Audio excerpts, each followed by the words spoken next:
if you haven't worked this out by just looking at me, my love story is about my cat. Here she is. Slay. Slay. Slay. Slay. Maybe now is a good time to admit that I didn't actually prepare a story for tonight. I just thought we'd all have fun looking at pictures of my cat for 20 minutes. My cat's love is all that I really need, but occasionally I become interested in an actual human. And when this happens, I become really obsessed. Like, really, really obsessed. Like, I fantasize about watching nature documentaries with them and eating flan with them. I fantasize about them breathing near or, like, around my ear, but not actually in it, because that's, like, it's too much. I try to find their MySpace after I constantly refresh their Facebook, even though, like, MySpace is not really a thing anymore. I take online quizzes to find out what Disney princess I am. Not really, this isn't related to me being interested in this guy. I just, like, take the quiz over and over again until I'm Ariel from The Little Mermaid. Because I've always thought, like, I would be a good mermaid. Or that I'm, like, half mermaid. And I'm at least half mermaid from, like, the top up, right? I find out their zodiac sign and, like, see if it's compatible with mine. And I'm not even, like, interested in astrology. I don't even believe in it. I'm just, like, so obsessed that I think this could be relevant. And I fantasize about them commissioning an oil painting of me. Preferably, like, a version of me as a mermaid. And hanging it above their bed, so, like, the first thing they see when they wake up in the morning is Mermaid Laura. And I had all of these fantasies about my best friend, Justin. This is him. I know what you're thinking, and it's a question, and the question is fly. And I need you to suspend your disbelief for a second that someone like me, who's clearly a 10, would be interested in this guy. But I have to confess that I was going through an awkward phase at the time. Like, kind of or exactly like the one I'm going through now.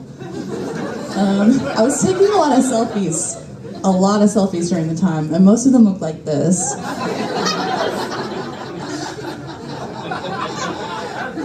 Like, just imagine for a second that a woman mounts you.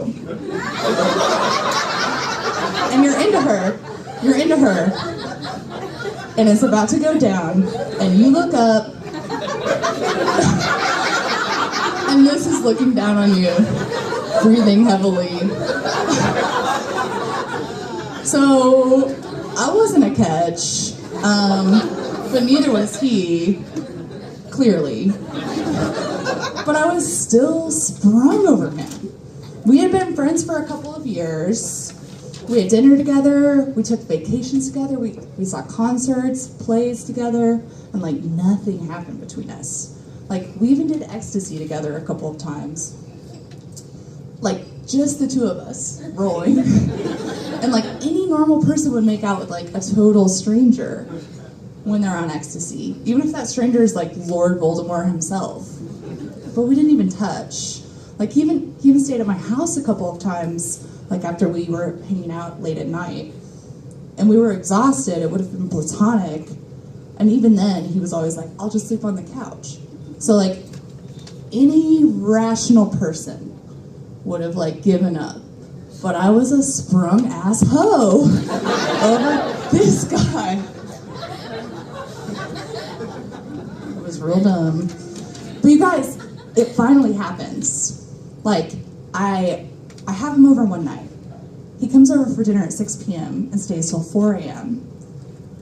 So I'm like, you can stay over, you can sleep in my bed. And finally he says, yes.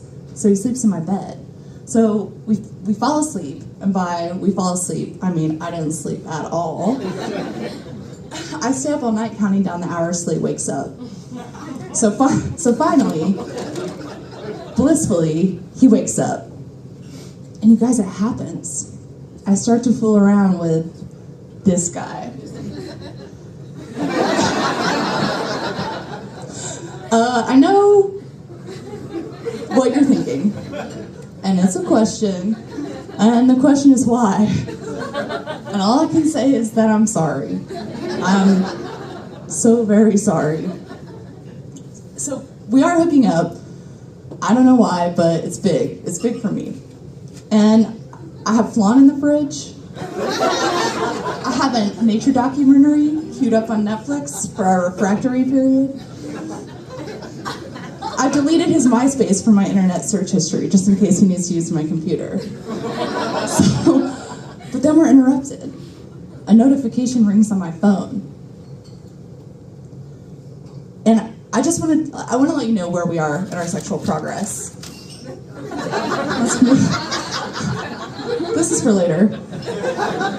So if our sexual progress were this family circus, this is where we would be. Most people like to use baseball as a metaphor for like their sexual discovery with a partner, but I prefer Bill Keene's The Family Circus. So we're at here we are. We're at the Wrestles Barfy stage of our sexual discovery, and a notification rings on my phone. And of course, I've stayed up all night, like waiting for this. And so when the notification rings, I know exactly what it is. It's 9 a.m. and every morning at 9 a.m. the dictionary gives me the word of the day. And you guys, like, when I get this notification, I have to see it. And I need you to understand, like, let's go back to that last picture of me. Like, this picture, if you don't believe me, like, this picture, like, might convince you that I have been alone for so long that the only thing waking me up in the morning was the actual dictionary. So, like, I cannot abandon her in this moment, right? Like, I have to see the word of the day. So I say to Justin, my friend, I say, stop. And he stops, he's like, is anything wrong? And I say, no, but I kind of need to get that. And he says, who is it? And I'm like, no one, it's the dictionary. So I check the word of the day, and and he's stunned. Like, he cannot believe that I'm stopping our sexual progress. We'll go to the family circus. He cannot believe I'm going to stop us at the Wrestle Barfy stage of our sexual discovery just to see the word of the day. So I'm like, I can make this right? So he's amused. I'm like, I can make this hot though, right? Like, I know it's lame that I stopped our sexual discovery, our trip through the family circus, but I can make this hot. So I say to him, whatever the word of the day is, will describe what kind of sex we're about to have. Which is weird. But I think it's like, maybe the word of the day is going to be something sexy like strident or dewy or not lonely. Which would be hot, right? But I like check my phone and the word of the day is grimalkin. You don't have to know what grimalkin means to know that it is not sexy. Grimalkin means old, evil female cat. Like, I'm not kidding. That's what it means. And I think it might be worth mentioning to remind you that I have a cat. And at this time, she's 16 years old. And like, she has a meow that sounds like she's been smoking her entire life. Like, if she could speak English, if she could say anything, it would be, where can a girl get a goddamn cigarette? So my cat's real fucking old. So Justin and I are like, we laugh. We're like, oh, the word of the day is grimalkin. We're gonna have grimalkin sex. Your cat's gonna jump on the bed. LOL. So let's go back to the family circus. Here we are. So we're getting to the ride skateboard portion. of our sexual discovery, which, as we all know, means that he's finally going down on me. You guys know this metaphor, clearly. But something strange starts happening. Like, I'm hearing these noises, and they're very audible, and they're very bestial. And I'm like, just the enthusiasm in the licking noises that I'm hearing just like doesn't match the sexual pleasure that I'm feeling. Like, something's happening, I don't know what it is, so I open my eyes, and my cat, the Ramolkin, has killed a squirrel and dragged its freshly dead carcass onto my bed and is licking it enthusiastically right next to my vagina. And so it's like she saw, like she knew I was like a sprung ass hoe over this guy, and she was like, he doesn't love you like I do. You think he loves you? Think again, bitch. Here's the dead squirrel. So at first I'm like, shit. Let's go back to the picture past, the previous one. So I look like this. So I briefly consider having sex next to this dead squirrel. Like, I am real desperate, because that's what I look like on top of you. Like, if we were to have sex, that's what I'm gonna look like. So I'm desperate. I'm like, should I have sex next to this dead squirrel? But actually what happens like very quickly is that I scream, because I'm next to like a warm, bleeding squirrel carcass. So I scream, and Justin thinks that I've had an orgasm. Like, he interprets my scream over a bleeding squirrel carcass as an orgasm. But he quickly realizes that, like,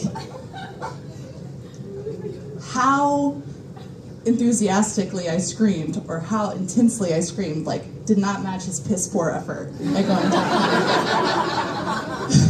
So then he realizes that there's a dead squirrel in the bed. So, needless to say, we did not end up having sex that day. But we did end up dating, and he was a garbage boyfriend, as most men in their early 20s are. But it's okay, because I still have my cat.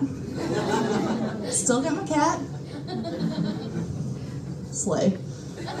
I still have my cat, and she'll always be there for me. Except that she's 18 years old, and she will probably die any day now. Thank you.